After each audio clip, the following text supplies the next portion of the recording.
நம்ம குழந்தைங்க எல்லாரும் ஒரே மாதிரி படிக்கவோ எழுதவோ மாட்டாங்க.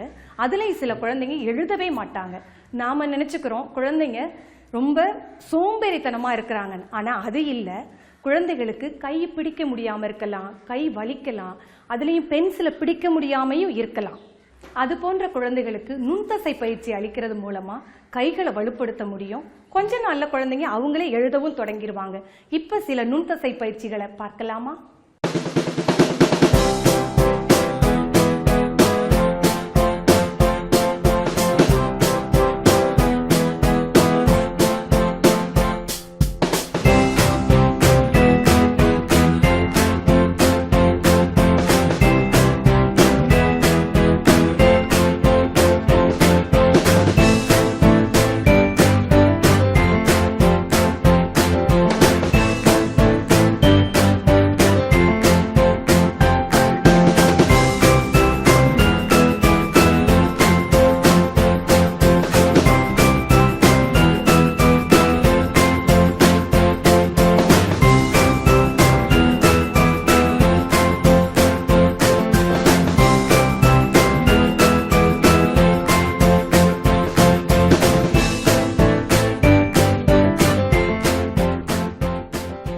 பார்த்த பயிற்சிகள் மாதிரி இன்னும் நிறைய பயிற்சிகளை நீங்க கொடுக்கலாம். குச்சி விளையாட்டு, தானியங்களை ஒட்டுறது, புளியமுத்துகளை பொறுக்கிறது, இது மாதிரி நுண்தசை பயிற்சிகளை குழந்தைகளுக்கு கொடுக்கலாம்.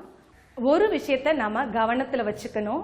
குழந்தைகள்கிட்ட குச்சிகளை கொடுக்கறப்பையோ மணிகளை கொடுக்கறப்பையோ நாம கூடவே இருக்கணும்.